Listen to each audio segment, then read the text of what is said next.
Welcome to the Locked On Titans podcast. I am your host, Tyler Rowland. Titans fans, it's time for our first regular season game preview of 2022. Your Tennessee Titans take on the New York Giants to open up the season. I'm breaking down everything you need to know heading into that week one matchup. First, my keys to victory. We're going to talk offense and defense. How do the Titans slow down Saquon Barkley? How do the Titans get their own run game going? Then we'll look at the matchups to watch in this game, and I'm going to be focusing on the trenches. Finally, I'll give you my final game and score prediction while also talking some fantasy, some gambling, and the most recent injury report. A full game preview of the Titans versus the Giants on today's edition of the Locked On Titans podcast. Let's get it! You are Locked On Titans, your daily Tennessee Titans podcast, part of the Locked On Podcast Network, your team every day.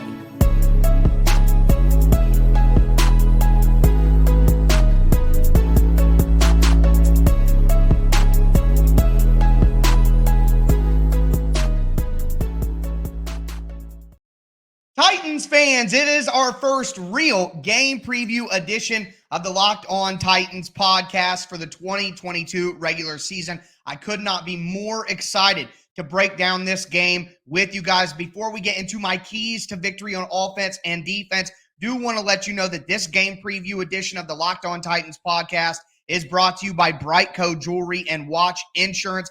Brightco brings you comprehensive, fast, and affordable jewelry insurance for as low as $5 per month. Check out your special offer for Locked On Titans listeners and get covered in under 2 minutes at brightco.com/lockedon. That's bright.co/lockedon. Also, thank you guys for making the Locked On Titans podcast your first listen every day. If this is your first ever listen, make sure you subscribe on whatever platform you do stream. I am going to be putting out daily, Monday through Friday, free Tennessee Titans content all year round and on all platforms, including the Locked On Titans YouTube channel. Subscribe there, smash the notification bell, and throw a thumbs up on the video right now if you think the Tennessee Titans are going to defeat the New York Giants on Sunday. With that being said, do want to remind you guys, I'm going to have my instant analysis to what's going on in the game on Twitter at TicTacTitans. I'm going to be putting all of my film work and my film breakdowns on my Twitter at TicTacTitans. So check me out there. Check out the show Facebook page at Locked On Titans Pod. And remember, I will be going live immediately after the game to break down everything we just saw. So make sure you subscribe for that as well. On tomorrow's Friday Night Live, have a little special Friday Night Live this week. I'm going to be doing a little Tennessee Titans merch giveaway, giving you guys the information of how you can win a Tennessee Titans book bag, Tennessee Titans water bottles, Tennessee Titans koozies. I'm going to be giving some stuff away as the season begins. But wanted to get that housekeeping out of the way because we do have to dive into the keys to victory for the Titans. And number one for me on the defensive side of the ball is force turnovers. Daniel Jones is a turnover machine, guys. He has been his entire career. He averages 1.29 turnovers per game during his career. So he's almost good for 2 turnovers every single game. I think the Titans need to force 2 turnovers in this game. Not only is that taking opportunities away from Daniel Jones and the Giants offense, but I also think that'll set the Titans offense up for easy scores. And as you guys know from my season predictions, I am a tad bit worried about this Titans offense. So the defense giving them easy opportunities in this game to get their feet wet and get things going, I think that would be very important. Also on the defensive side of the ball, you have to protect the perimeter. The Titans, not only in the run game, wall, edge, swarm. That's what you got to do. You got to wall it up. You got to create the edge, and then you got to swarm. You have to keep Saquon Barkley contained, not let him break perimeter and get on the outside and take advantage of open spaces. If you keep Saquon Barkley in the run game contained and hemmed up and not let him break the perimeter and get outside, you force him back inside to all of your teammates, and then you can keep it down. And that'll be important for the Titans to keep the run game of the Giants at a minimum so that they don't give easy third down conversion opportunities to Daniel Jones. But keeping them inside doesn't just count for Saquon Barkley. The Titans can't let Daniel Jones scramble and get outside. Last year, early in the season, we saw the Titans struggle with quarterbacks who could play make and get outside the pocket. Think about Kyler Murray. Think about even Zach Wilson in that game against the Giants. Tyrod Taylor, when the Titans played against the Texans for the first time, I can still remember Mike Vrabel saying, "You guys know the quarterback can run, right?" To the defensive line. The Titans cannot allow Daniel Jones to get outside the pocket and make plays on the run and off schedule. Daniel Jones is a guy who's shown that if you keep him in the pocket and you make him make plays consistently, he's going to give you the ball. So don't give him any easy opportunities by being undisciplined in your rush plan. Make sure that you contain the edge and protect the perimeter. I have a feeling that with all of the pre-snap motion that Mike Kafka likes to use, the Giants are really going to be attacking the perimeter with the Titans, obviously having the Harold Landry injury there. So I expect a lot of perimeter runs from the Giants. It will be key to turn those guys back inside. On the offensive side of the ball, I think the Titans need to go, and I've been saying this all season, and it's going to show up in week 1, heavy tight end packages. I want 2, 3 tight ends on the field at all times. The Giants linebacker core is suspect, in my opinion. It's a major weakness. Not only may they be without Kayvon Thibodeau and Azeez Ujulari, their starting edge rushers, but their linebacker group lost Blake Martinez. And I don't think it's a very good group overall, outside and inside. So I want the Titans to have heavy tight end personnel. Don't bail out the Giants and go in 3 wide receiver and let them put more defensive backs on the field where they have a better group of guys. Make them keep those linebackers out on the field by going with 12 personnel, 13 personnel, 22 personnel. Keep it heavy, and I think that that'll force the linebackers to have a good game. I think the Titans can win that advantage. They'll be able to run the ball successfully, and in the play-action pass game, you're going to get your tight ends, Austin Hooper, Chigakonkwo, matched up against linebackers that I don't think can cover them. So it'll be a great way for the Titans to attack not only in the run game, but in the play-action pass game. Heavy tight end personnel will allow the Titans to play offensive football the way they want to. Also, you have to have some quick hitters ready. You're going up against defensive coordinator Wink Martindale. He came from Baltimore. What does Baltimore do? They line up on the line of scrimmage and they blitz you. They force you to get rid of the ball quickly. That's why I think Dontrell Hilliard is going to have a good game on Sunday with quick dump-offs, screen passes. I don't even just want to run dump-offs and screen pass to running backs.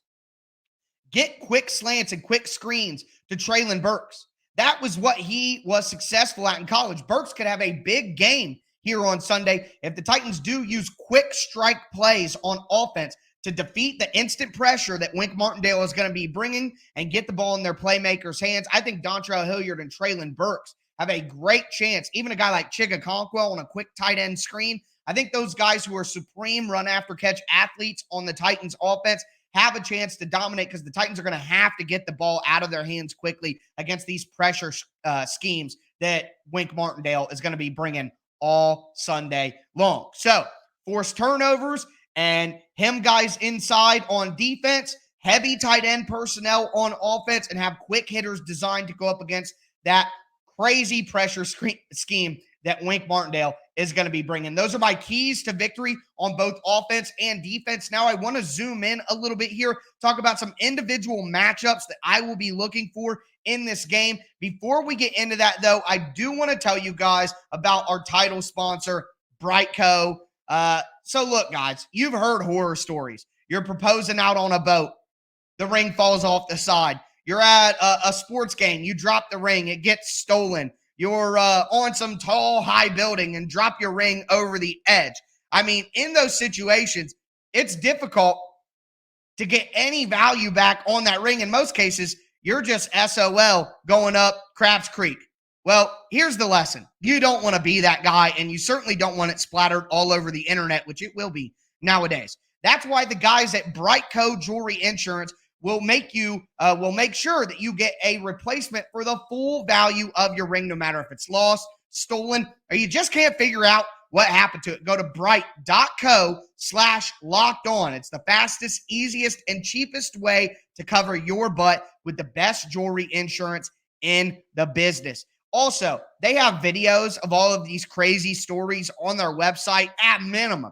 Just go check out some of the hilarious videos that they have of some of the failures that you want to cover yourself for. with Brightco. Brightco has a bunch of options for you that you can see for yourself at bright.co/locked on. That's bright.co/locked on.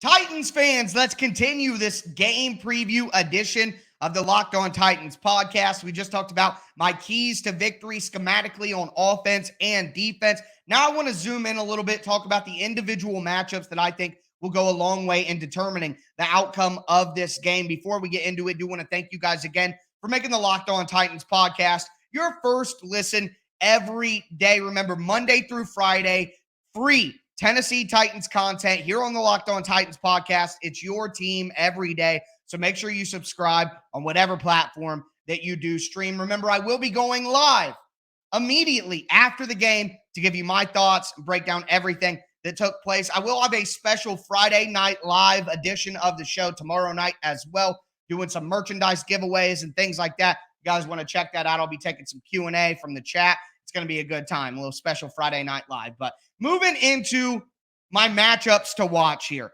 And we are going to start on offense. We started on defense when we talked about the keys to victory. Now I'm going to start on the offensive side of the ball with the matchups. And it's something that I talked about on yesterday's crossover show with Patricia. But when we look at the offense, got to look at Aaron Brewer. So it may help rookie offensive tackle Nicholas Petit-Frere to have the Giants banged up at edge rusher. But it's not going to help Aaron Brewer to go against Leonard Williams and Dexter Lawrence. And I'm a little worried about Brewer, who is a small offensive lineman, 6'1", 290 pounds. He is one of the smaller starting offensive linemen in the entire NFL. Can he hold up against those bigger bodied guys like Leonard Williams and Dexter Lawrence? What will the Titans do schematically? Will the Titans try to slide Ben Jones over to help Aaron Brewer consistently? If that's the case, I would imagine that the Giants will start running some of those pressure schemes to put pressure on the right side of the offensive line where you have a rookie offensive tackle. And then if that's the case, will the Titans keep in a tight end to try to help, and then you're eliminating a receiving option? I could see that as an issue. So for me, it's obvious the Titans need Aaron Brewer to have a good game when he's matched up against one of these talented interior defensive linemen from the New York Giants. If he can hold his own, I think the Titans will be in a really good spot. Also on the offensive side, I mentioned this, and it's all coming full circle. It's all going to intertwine throughout the show. The tight ends against the linebackers. I talked earlier in our keys to victory about how I think that heavy tight end packages and creating tight end versus linebacker matchups in this game will be key for the Titans. Well, the tight ends have to take advantage of that. You got a guy like Austin Hooper. You got a guy like Chig Okonkwo. They have to win consistently over the middle of the field when they're matched up in zone cover, in zone matches, when they're matched up in just pure man-to-man. Either way, they're going to have linebackers on them. If they run these heavy tight end personnel packages, then the Giants are going to be forced to have their base defense on the field with only 4 defensive backs. If they try to go nickel when the Titans are in heavy tight end personnel, then they'll blow them off the ball and run it down their throat. If they stay in base, then again, in play action situations, the Titans are going to have tight ends one-on-one with those linebackers. And I think the Titans have better tight ends than the Giants have linebackers. Austin Hooper, Chig Okonkwo need to create some explosive, well, maybe not Hooper. Hooper needs to move the chains. Chig needs to have a couple of explosive plays. I think that would be a major key for the Titans offense. So watch how the Titans tight ends perform against that linebacker group of the New York Giants. Moving to the defensive side of the ball. Again, another matchup that I brought up yesterday is Jeffery Simmons against the interior trio of the New York Giants offensive line. We're looking at Feliciano at center. You're looking at Mark Glowinski, a transplant from the Indianapolis Colts. And according to what Patricia said yesterday and what a lot of people who cover the Giants are saying, it's going to be Ben Bredesen as the other guard. Well, Jeffery Simmons has to just be licking his chops here and all of that. Simmons has dominated some of the better interior offensive linemen in the league. We've seen Simmons put Quentin Nelson on his back. What do you think Jeffery Simmons is going to do to Ben Bredesen? Or what is it, John Feliciano? I'm just saying, if the Titans win the game, a lot of it probably has to do with Jeffery Simmons eating lunch. Well, it will be a little later in the day, so maybe a little early dinner, you could call it. But that's just an obvious point there where the Titans have to win that matchup. Simmons has to be dominant up front. And again, full circle, if you hem Daniel Jones in the pocket and your exterior rushers, your edge rushers are disciplined and don't get too far up and don't get too far in and just be smart, and then Jeffery Simmons is collapsing from the interior, Daniel Jones is going to make mistakes. He's not going to be able to run. He's going to have to throw to get away from that pressure, and he's going to throw it right into the hands of Amani Hooker and Kevin Byard. Trust and believe. But the other matchup that I'm watching on the defensive side of the ball is David Long against Saquon Barkley. Now, instantly, your brain's going to go to the run game. That's not the majority of why I believe this is a matchup to watch. Yes, in the run game, David Long has to get Saquon Barkley on the ground. But the Titans play a ton of man coverage on money downs. When the Titans are in man coverage, David Long will be matched up with Saquon Barkley. Now, maybe the Giants don't have a good group of tight ends. So maybe what the Titans want to do is they want to stick David Long on the tight end and then have a defensive back like an Ugo Amadi or a Roger McCreary or one of the safeties. Maybe they want to have one of those guys matched up in man coverage against Saquon Barkley just because they're worried about it. Watch for that and see how the Titans line up in man. Do they put David Long on Saquon, or do they flip that matchup because they trust David Long against a lackluster tight end group of the Giants? What do they do there? Now that I'm thinking about it, I'd probably do it that way. I'd have David Long on the tight end and then go with the defensive back on Saquon when you go into man coverage on third downs. But if the Titans don't do that, and they do have David Long one-on-one on the linebacker or on the running back like they normally do when they go into man on thirds, David Long has to stop Saquon Barkley when they do those quick dumps. Again, I think that the Titans are going to be able to get pressure on Daniel Jones, and when they do, he's going to look for a quick check down. And there's not a lot of guys in the league that you'd rather do a quick check down to than Saquon Barkley, who can make one guy miss and hit a home run. David Long can't be the guy that misses. Get that man on the ground. Do not let him make you miss and then get into open field in man coverage when everybody's locked up and their eyes aren't on the quarterback and coming forward. So big game for David Long out there, not only in the run game, but covering Saquon Barkley in man coverage. I think that'll be key for the Titans. But that's going to do it for my matchups to watch. Aaron Brewer against Dexter Lawrence and Leonard Williams. The tight end group of Austin Hooper and Chigakonkwo against the Giants linebackers. Jeffery Simmons against the interior offensive line of the Giants.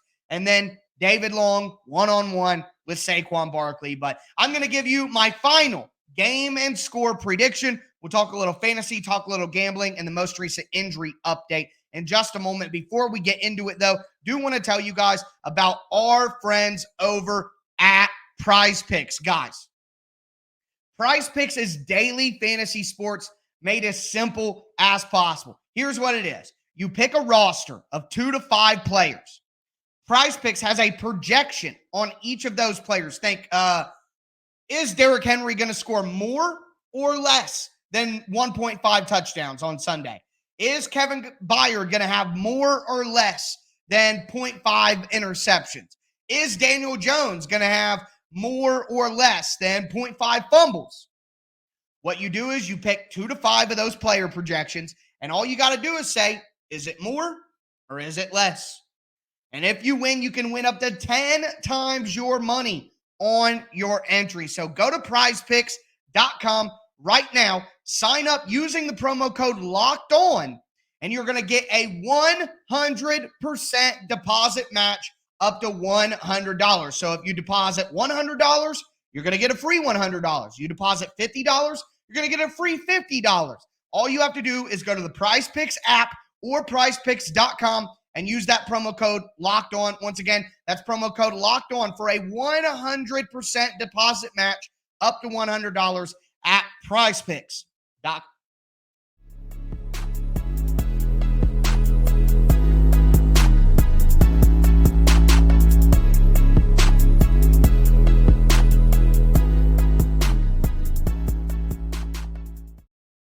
Titans fans, we are back for the end of our first game preview of 2022. I mean, we did the preseason, but come on now. Does that really count? Does it really count? The games don't count. The game previews don't count. So this is our first real one of the year. We talked keys to victory. We talked matchups to watch. Now I'm going to dive into my final game and score prediction. And we'll talk some fantasy, gambling, injury, stuff like that, just kind of round things off as well. Before we do, thank you guys again for making the Locked On Titans podcast your first listen every day. If this is your first ever listen, make sure you subscribe. It's Monday through Friday. Free daily Tennessee Titans content on all platforms. You can't beat that, okay? The number one daily Tennessee Titans podcast in the world, baby. So moving to my game and score prediction first. I'm just going to keep it the same as I had it yesterday, guys. I've thought about it a lot. I like where I settled. If anything, I'd take the Giants down in points a little bit, but 27-3 Tennessee Titans. I think the Titans get two turnovers. I think the Titans offense comes out sluggish. I think they struggle to score early. I think the Titans defense eventually forces a couple turnovers, gives the Titans offense some short fields to work with. They get some points up on the board, and the Giants score some points at the beginning of the fourth quarter to make it seem closer than it is. I got 27-23. Titans beat the Giants, get to 1-0 on the year. I think it would be a critical win for the Titans with the stretch of games that they have coming up after this with the Bills, the Raiders, the Colts.